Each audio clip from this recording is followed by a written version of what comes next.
All right, welcome to another episode of Real Estate vs. Technology. I'm your host, Norman Kinsey. We have our co-host, Mr. Dan Gandy. Welcome, Dan. Glad to be here. Awesome. And before we intro who our special guest is today, we're going to California, outside of Los Angeles. Just want to go ahead and encourage everyone to like the episode, subscribe, hit that notification bell so you'll be notified for new episodes coming live every single week. And so today we have a RE/MAX agent who's crushing it on social media. I love her videos. And she was interviewing, I watched one of her podcast episodes, or on our podcast, so I watched one of her interviews with the mayor of the city that she serves. So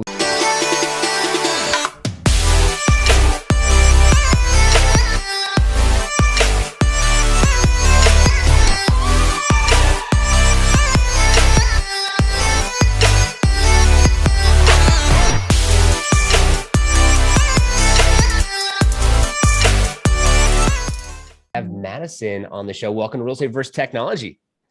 Woohoo! Thanks for having me. Greetings from Southern California. I'm sure they heard you in the background a little bit. It's like, there she is.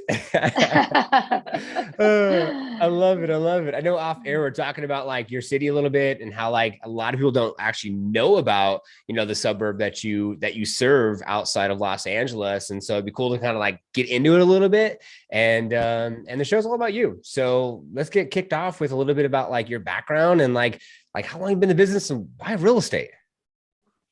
So many good questions. Okay. So as you mentioned, I live in a suburb town called Diamond Bar. For those of you who might be aware of it, I actually grew up right next to it, a little town called Chino Hills. And we've been on the map for a few reasons, here or there over time. But some people might know about it. That's actually where I grew up. I just bought a house last year in Diamond Bar. So now I'm a full resident there. Congrats. But yeah, we're a little... Thank you. Yeah, we're a little east of downtown LA, about 40 minutes, so just outside. But why I chose that location is we're actually in the hub of all the different counties. We have Orange County, Riverside, San Bernardino, Nice. LA County, obviously. So I can kind of get to everywhere in about 30 minutes. So, I'm a typical realtor. I like to be mobile and get to where I need to go as soon as possible. So Love it. I love it. Well, you don't look typical online, so don't sell yourself too short. Thank you. Oh, yeah, so I've been in the business about 3.5 years. Prior to that, I was in special events, event coordinating, also brand marketing, Wow. a little bit of a wide array of different careers until I found what I was, meant to do. And I feel like real estate is that. It's a little bit of an interesting story because I didn't know anybody in real estate. I didn't even know what escrow was. And a friend of mine that I worked in events with, she was a title rep, told me for about 2 years, you should get into real estate. And I was like, hell no, I'm not going to do that. I don't like sales. I don't want my face on a big billboard. Like that. No, that's not me. So I was totally naive to the industry. And finally, when the event thing wasn't working, I was actually living in downtown and Hollywood for a little bit. And it just nothing was working. I felt like it was one of those moments where I had in my mind what I wanted to do, but life had a whole other plan for me. It was definitely one of those experiences. So I took a step back, moved back home, tried to figure out what I was going to do. And actually, ironically, my next door neighbor to my parents' house where I grew up, they're big brokers out here in the area, and they actually have 3 offices, Wow. which is the RE/MAX office I'm at now. Wow. Yeah. So I didn't even know what they did. So we were talking outside in the front yard one day, just very casually, because our dogs, our boyfriend and girlfriend, that's what we call them. And, I asked, basically I have like a white little Maltipoo who I bring around me on some of my appointments and things too. But, we were talking out front and I asked him how to get started. And he said, hey, we're hiring our front desk office position. Why don't you come work for us, check it out, see what you think. So that's where all the total roller coaster ride started, I like to call it. And started at the front desk. I was helping them with marketing and events and social media as well. Wow. But, I really got to learn from the ground up, in a sense that I was talking with agents all day, meeting vendors. And then, I just kind of took off from there. I finally got licensed and then transferred to a team. And then 2 months ago, I transferred to being an individual. And that's my story. Wow. That's super cool. So when you're in LA, were you thinking like you wanted to be an actress and you wanted to get into like the movie business or your kind of aspirations at that time? It's funny when I lived in LA, everybody's like, "Oh, are you going to be an actor or actress?" Or, and I'm like, "No, I'm like the one of the people in LA who is not trying to do that." Okay. I was actually doing like promotional events, trade shows, brand marketing.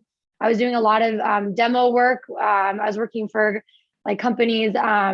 What's the coffee brand? They're like different, you contracted work and Yeah. you Yeah. go. So I was doing a lot of that stuff. I was also working for a photo booth business. I was just all over the place, Oh, to be wow. honest. I was a server also. That's cool. So I was just trying to like see what was calling me, honestly. I love it. Well, all those things kind of tie into real estate one way or another, right? You could do events, and there are a lot of events in real estate. And then being Yeah. on camera, as you could tell, it's a big thing now. It's like kind of interesting how things have shifted with now everything's like video outside of how it used to be, which is really, really cool. I love that. So as far as Yeah. so now you're on your own. How long have you been on your own for? For about 2 months. Wow. Okay. That's Nice. awesome. And so how are things going? Do you want to build a team, or like, what do you envision now? What's the next? Well, I feel like a lot of agents do, that's kind of the progression, right? You're on Yeah. a team, you become individual, then you build your own team.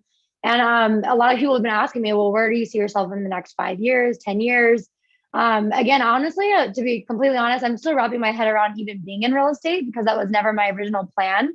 And it's moved very quickly. So I've been licensed just over 2 years because I started, with the office. But Yeah. I think it would be cool to have a very, tight knit type team, maybe some ladies, and kind of provide sort of a boutique style service. But yeah, Yeah. I love the Remax brand. I'm very passionate and prideful for being a Remax agent. So I would like to stay within that brand, but maybe branch out and do like long term would be like a satellite office somewhere. That's cool. That's so cool. So Yeah. like, what's something that's different about you for like what separates you? Is it something like you do with video, or is it just a way that you serve your clients? I saw in your tagline, I actually have your Instagram behind us, and there's links down Oh, below. nice. So go ahead and follow Madison for sure. It says, my number one priority is to serve with the best intentions at heart. So it sounds like that's probably a big key like factor in your business for your clients that you work with. Yeah, that's always been my number one focus is client experience. When you get busy, it gets a little hard sometimes, but I do, a lot of my business now is referral or sphere. And even when you're new, people are hesitant sometimes to work with you because you don't have experience Yeah. but what I really focused on from the beginning was my client experience and making them feel like my number one client for each one. With that, requires a lot of time and energy, obviously, but I want them to feel like the superstar of the transaction and make sure that I'm in their corner. And I think that goes a long way. There are some perceptions of real estate agents that we're just there for the quick dollar, and I never want that to be the perception of me. So I think that goes a long way, and that's where the referrals really come from. I love that. That's super cool. That's awesome. Yeah. Coming from a servant's heart, a lot of agents say, oh, top 1%, best in the world. Like, okay, that's great. But like, how many clients, how many like families are you serving? And it's like the biggest transaction of someone's life. I absolutely love that. So I have one more question before I give it off to Dan for the mix up round. And he's gonna get more into like the technology and things that you're using. And so for the Okay. viewers and listeners out there, last question I have for you is like thinking about from when you started, I know it's only been a couple of years, but what technology wise have you adapted to the most that you've seen like success for your business? I would say the CRM system, Okay. which is a client relations manager. There's so many different names for it, but I would say that's still not one of my strong points. I'm not as data entry or analytical. I'm more of the field worker. That's where I thrive. So that's something that I've had to adapt to, and I didn't realize how important it was when I started. I thought you just pick up the phone and you sell, and Yeah. you kind of forget about the admin side of it. So I know that's not like a brand new system or upgraded technology, but it's so simple and so foundational that I've had to adapt to the importance of it, I guess. Yeah, I could relate to you. I'm not a fan myself. I don't like the CRM system. I'm just, I'm just like top of mind. Remember, okay, who do I have to call? What's going on? Type situation. But I think that for anyone listening, Yeah. it's so important because you can only keep so much in your head or sticky notes all around, or like Yeah. you're saving numbers and you're like, guy from coffee shop. Like, oh yeah, I gotta call guy from coffee shop. He's thinking about buying a house or something. Oh my God, it's so true. That's me. Yeah. So I love that. And it sounds like maybe your next hire could be someone who's the data person for your team. Okay, you do the data stuff. I'm gonna go out there and pound the pavement with videos. I totally need that person where I could just text them like contact or a business card and they do it for me. Yes. Not that I'm above the work, but it would really help me a lot, honestly. Yeah. Hey, do what you love and delegate the rest. It's a good book is a 4-Hour Work Week talks about that, but I'm going to change it to Wrangle. I'm going to give it to Dan and he's going to take it for the mix up round. Thanks, Norman. Cool. I think you've touched base on some of this stuff, but I want to dig deep into your social media presence. You have like 8,000 followers. How did you get there? Can you explain maybe just a little summary of how you went from where you were before you were a real estate agent to now having that many followers? Someone's asked me previously what I started with. I wish I would have, screenshotted or something when I first started posting. Maybe there's a way on the back end I can check that. So I don't know exactly the number of how much I had when I started. Yeah. But I want to say it's maybe like around 2000 or something like that. And my social media is such a funny thing because, you can buy followers, you can promote, you put money into it. You don't have to. There's organic followers, et cetera, et cetera. And mine, I never bought followers for the record. So my increase in followers might be a little bit less than some other people, but I really wanted to focus on organic followers. And, I get unfollows left and right all the time. So it has been about, I would say 2.5 year growth process for me to get, let's just say 6,000, 6,500 followers. And, it's tricky because some people jump on and then they jump off, but it has been a gradual increase, I guess, in my followers and in my following, because I've always wanted to provide value and gain people that want to be involved and engaged. And, a lot of social media, what people don't realize is all about gaining trust and building a relationship and not just, hey, I sell real estate, call me today. It's honestly, it's years, and you want to develop a long lasting following, not just buy 10,000 followers and then, they never engage with you and you don't make money from it. That's the whole purpose of it. Totally. And I think that what was unique about it is that like you admitted, you were like, I'm not really good at the CRM and inputting people and building this database, but I have this huge database that most people don't have. They may have 5,000 people in their CRM. Well, I got 5,000 people around Diamond Bar that see me in the real estate market. So what is your goal in terms of leveraging that tech to build more business and relationships digitally that'll turn into real deals? So a lot of my business that I do get actually is from DMs, usually on social media. Sometimes it's comments, but I want to utilize, staying interactive and being even more interactive. That way it's not just putting out things and people, the way I kind of like explain social media, it's kind of like a museum sometimes, or, like window shopping. You don't want people just to walk by and be like, oh, that looks cool. Maybe pause for a second and keep moving. You want them to actually go into the store, go into the museum, stand at a painting or a piece of artwork and actually engage with it. I don't know if that analogy makes sense, but I want my page to be something interactive. And again, like I said, to build relationships. That's really, people can send DM questions all day long, but if they don't actually feel comfortable or trust you enough to work with you, then we're not really going to get business from it.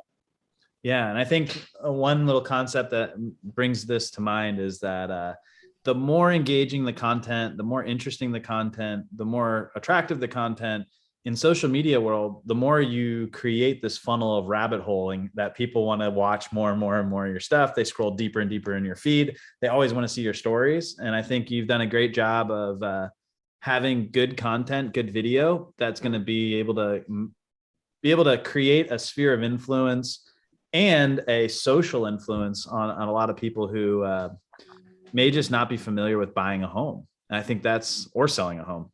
So that's awesome. The last question I had is, as you progress in this career, what are you, is there any new technology that you're implementing in your business to make it more efficient, to create more time leverage? Where's technology in your real estate game plan? the technology talk is very common within realtors because for any realtor out there, they probably know we have 4 million different things that are available to us. So many different pieces of technology. That's an exaggeration, by the way. I don't know exactly it how may be many there true. are. It actually might be true, honestly. If you really list them all out, be there like all year. But there's so many different new technology pieces, tools for us to use. Even within Remax alone, we have tons of different tools that we can use: CRM, marketing, data entry, just tons of different things. So I guess the newer technology, or at least what I'm trying to do, is minimize the amount of logins that I have and hopefully get things condensed a little bit more so you can be more efficient. Because I'm sure everybody's been there, right? You have like trying to type in your password and it's like, you need to change your password, or password incorrect. And you're like, gosh darn it, I have to go to this, this big sheet of like all my logins. So I guess I just want to fine tune everything and figure out how to integrate many things that I can. For example, I started using Calendly so people could book appointments instead of, DM me for an appointment. It's like, here, book that. But then I need to integrate that with my calendar that has my appointments already on it. So that, like those kind of things. I started integrating a data entry system into I use Linktree on my Instagram. Yeah. Maybe there's a better one out there, but I like it. And basically that lists all the different links, which I'm sure you guys know about. Mm-hmm. So I listed a link on there that actually people can type in client information. I know that seems pretty straightforward, but it's honestly not something that was on top of mind for a while.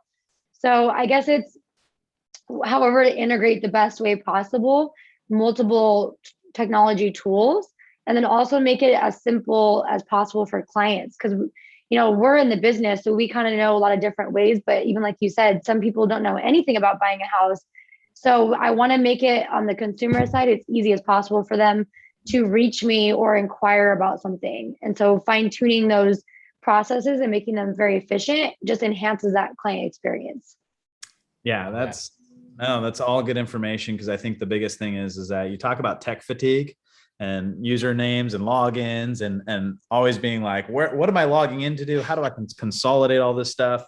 But I think the biggest point that you brought out that has super value before I hand it over to Norm is that you're utilizing these tools to be a tool in your tool belt to make your client experience better, to make their calendar scheduling quicker and more efficient.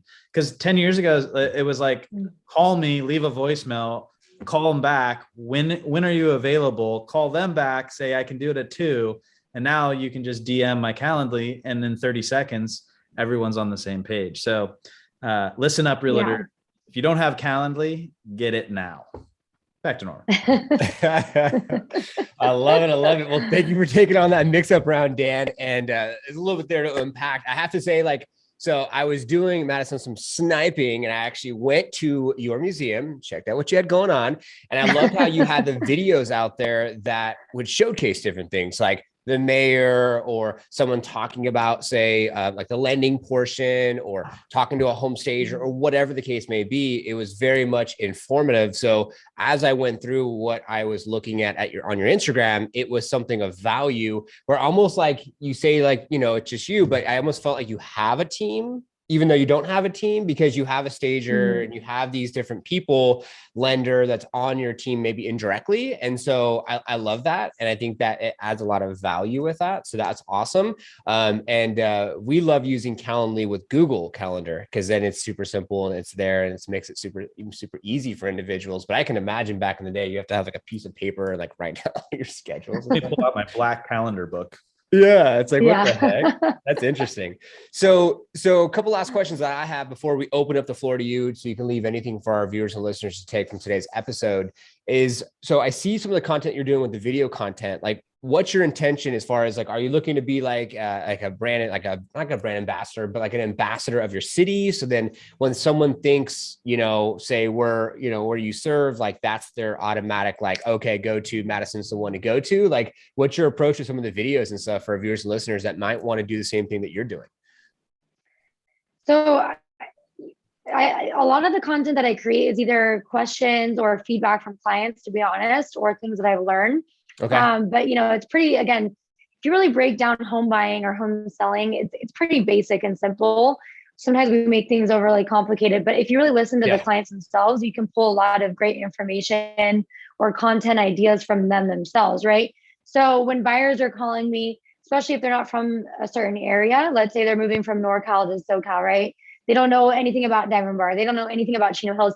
And they will ask you, what about this city? Like, what should I know? Is it safe? Is it this or that? What can I do there?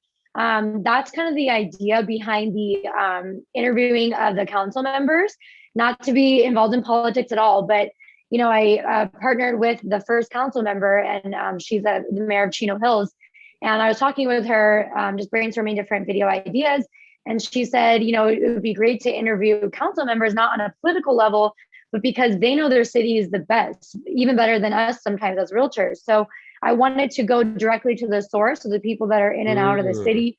I always tell them, this is just full transparency. I tell them, this isn't to promote myself or you. Obviously, our names are on it. I am interviewing you as a council member, but politics aside, what can you just share with me as simple as day? What is so great about your city? Why are you a council member here? Why do you choose to work here? Because if you hated this city, I would imagine they wouldn't want to represent it, right? They represent it because I'm sure they like it to some extent. Yeah. So that's where I really, that purpose of those videos is to share honestly within people that are local to the area, but mostly to people outside of the area that don't know about that city. And they can just click and watch, 2.5 to 3 minutes and at least learn about what kind of housing there is, what kind of amenities, do they have community events, do they have hiking trails, just to learn a quick little information, and then they can dive in deeper. So it's kind of just to put out a little bit of information to catch them, spark their interest in the city, and then allow them to dive deeper if they want to, or to reach out to us for more information. So I really like to come from a place of just pure knowledge sharing, just to give them a little insight to the city, but not go too heavy on some of the other sticky items, if you know what I mean. I love that. I have to say though, like, it's almost like the curiosity, like that whole curiosity kills the cat thing. Like, it's like, oh, well, I want to find out more about Madison. So, because you really touch on it a little bit and it's more about the information. And then it's like the 7 Triggers to Yes, which is a really good book. It states that, like, on a psychology forefront, if you do something as a servant, you're just being servant's heart. People always come back. It's like, oh my God, like, I really love this video, honey, or check it out. Like, whoever, babe, like, wow, this is great. And then maybe we should call Madison. I'm sure you probably had DMs or people reach out to you that people didn't even think about maybe moving into your city and now want to potentially move there or whatever. And they're talking to you more about it. So for the viewers and listeners out there, just some things to take in consideration, because I think that's a really, really smart idea. That's awesome. So good for you for that. The last question I have is I want to kind of go into the beginning again, because I want to kind of like bring this together full circle. So if someone's new and they're in your footsteps and they're watching this today and they're like all over the place, they don't know what they're doing, they don't know if real estate's where they want to go, maybe their neighbor, his dog isn't dating their dog, right? Which happens to be a broker owner of a top brokerage, right? So it might be a little bit different for them, but like, how did it start outside of like, okay, so you were working there and then you got your license, now you're licensed. Are they just feeding you like, here's leads, like go and close business? Or how did you muster up your first couple closings? Like, how did you do that? Do you have a farm? Like, what'd you do? Yeah, there's so many different ways of getting business. There's no right or wrong way. As long as you're closing the deals, I guess it's whatever works for you. Yeah. Even before I got licensed, I was sitting in trainings. A lot of these trainings, you can start ahead of being licensed. You don't have to wait to be licensed to start jumping ahead and gaining this knowledge or building relationships. So a lot of the trainings that I sat in, I would hear more often, there's so many different lead generation sources, social media, sphere of influence, cold calling, door knocking, et cetera, et cetera. Mm-hmm. What a lot of agents typically do, and it's hard not to do sometimes, you see someone being successful over here and you're like, oh, okay, I'm going to go do what they're doing. And then you see someone, you're like, oh, and all of a sudden you've tried 8 different things and actually barely honed in on what you're actually good at. So I would say, try to pick, even when you're starting, pick 3. Pick 3 lead gen. If that's cold calling, door knocking, social media, just pick those 3 and try not to look outside of your tunnel vision for a little bit, just to see, what you like and what you're drawn to. And you'll start to notice what you gravitate towards. It's not all going to be fun, but something that you're good at least. If open houses is something that you're good at, then just stick to those. But if you try to spread yourself too thin, you end up being okay or average at everything and not good at 3 different things, like I said. So for me, when I wasn't sure how I was going to go about it, I was already kind of involved in social media, but on the other side of the camera. When I worked for the office, I was always videotaping agents or bugging them to get, content from them. And that was part of my job. So I guess I was already kind of familiar with what we needed as far as content. But then the transition for me was putting myself on camera. That was not easy in the beginning at all. It might not look like that now, but and it's still not easy. It's getting out of my comfort zone for the bigger purpose, than me just being insecure or feeling weird. My purpose is to serve people, and the more eyes I can get to, the more people I can help. So it's about pushing past those barriers for the greater good. If you're selling any service or product, whether it be real estate or anything else, focus on what your purpose is. And then, no one really cares that much if your hair is messed up. Like, no one's going to notice that when you give them the keys to their new house. You know what I'm saying? Like, think about it past those little insecure moments, and those things get buried, and you won't even, if you look at my content, even now, like, I don't have the best quality all the time, or I say something weird, or my hair is messed up, I try to focus more about the content and the value. And you kind of forget sometimes about some of those insecurities. But I know I'm getting off a little off topic, but it's good. It's been a transition for me too. So I can speak from experience. It's a lot of people come to me saying, I don't want to put my face on camera, or I don't like my voice. I don't like my voice either. I don't always like my face. I put up videos that, aren't the best quality, but it's the interaction that you get. And if honestly, you're going to make $10,000 from that one little video because you got a solid lead from it, who cares? Yeah. You're helping that client, buy that first home that they never thought they could even buy. So, and another thing is too, if someone calls you and asks you, hey, can you show me this house? You don't show up with a bag over your head because you're embarrassed by the way you look. You look at them face to face. So they're going to see you anyways. You know what I mean? Yes. So I would say, but back to your question, when they're new, they're starting out, they don't know which direction to go, just pick 3 things, try it for a little bit, see what works for you. I use social media because that was my, my platform and my voice. As I was learning valuable information about the business, I would put it out there. And I feel like that was a great way to gain trust. So I love that. I have to say too, like, you hit the nail on the head, and I'll leave it with this, and we'll open up the floor with you for you, is that when you work at a brokerage and you are out there like, hey, we need content. Hey, we need video. Hey, like, you see really quick where you can see, like, all right, here's my lane because no one else is doing it. So I get to be different. I get to be unique. I get to be someone that gets to do something that's not because I know for a fact that at Remax, you're probably dealing with like more of an average age demographic for viewers and listeners out there. Average age of a real estate professional is 54, and they're not going to do videos. And the average buyer's 34, 35, and they're on Instagram. Like, that's your go-to, even though it's low inventory right now. And it's hard to, that's a whole other subject matter. So I'm sure you saw that. You're like, yes, I'm tripling down on social media. So I just wanted to put that out there for viewers and listeners. Like, hey, join a team, get at a brokerage, and like, success leaves clues. So look for it. I'm going to change the camera angle, give it to Madison. Take it away, Madison. What do you want our viewers and listeners to take from today's episode? Well, I want to thank you for having me. It's been a blast starting, diving into social media and real estate. And like you said, small or low inventory right now, but, honestly, people are still selling. So I would say, if you're trying to get into the business, don't hop on it because it sounds cool. Hop on it because you're a professional. Always be a professional. Find your niche or what you're good at. And I promise you, if you focus on your client experience and client retention, they will, give you repeat business without you almost even trying. But, don't play the part and not have the skill and the professionalism to back it up. We're not here just to pretend, we're here to work. So also don't forget that you do have to work for this position. Being in real estate and being successful does not come easy.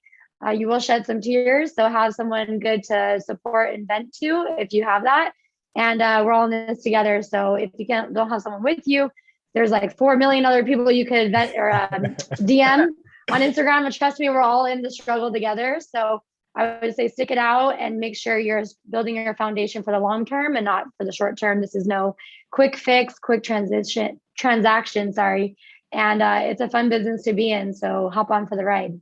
Wow. I love that. I love that. I love that. Well, man, Madison, thank you so much for the positive feedback. We had a blast with you as well. So thank you so much for being on the show. We appreciate your time. Thank you for having me. It's super fun. I'll see you guys out there. And if anyone has any questions, or if I can be of any service, help you guys, starting out, or even if you're in the business, we can always collaborate, or, have a little mastermind too. So I'd be happy to do that as well. Hey, thanks there you go. Me. Yeah, of course. All the links are down below. So check her out. Dan, thanks so much for co-hosting. Always appreciate it. And, and thanks to all of our viewers and listeners, as it is our intention for you to take what you learn from our episode. So apply to your business, have more massive success. Now, down below, comment, what did you learn from today's episode? Be sure to like, subscribe, share it with someone that you love and that you want to have more success with, and have a great rest of your day. And we'll see you on the next one. Thank you for watching Real Estate vs. Technology, this week's brand new episode, and making it to the end, your real one. If you haven't already done so, be sure to subscribe to our YouTube channel, hit the notification bell so you'll be notified for new episodes that come out every single week on Fridays at 3:30 Pacific Standard Time. Also, if you comment on this episode and you like the episode, you'll help this episode get out to more individuals. And if you want to join our Facebook group page, just click a link. It's a Facebook icon on our profile page here on our YouTube channel. Join our group page, network with individuals all across the world, and share what technology you're using to grow your business. The next link is to join our Real Estate vs. Technology brand new IG or Instagram page. If you go on any of our stories, you can see who's going to be on Real Estate vs. Technology before it actually goes live on our YouTube channel. And the last link would be if you want to be on an episode of Real Estate vs. Technology. You pick a date and a time. We'll deep dive into your story and technology you're using to share that with other individuals that view our episodes weekly, to inspire, enlighten, show up, and show out for people that love to watch these type of podcasts to have more success in their own business. Thank you so much for your continued support. We appreciate it. We will see you on the next one.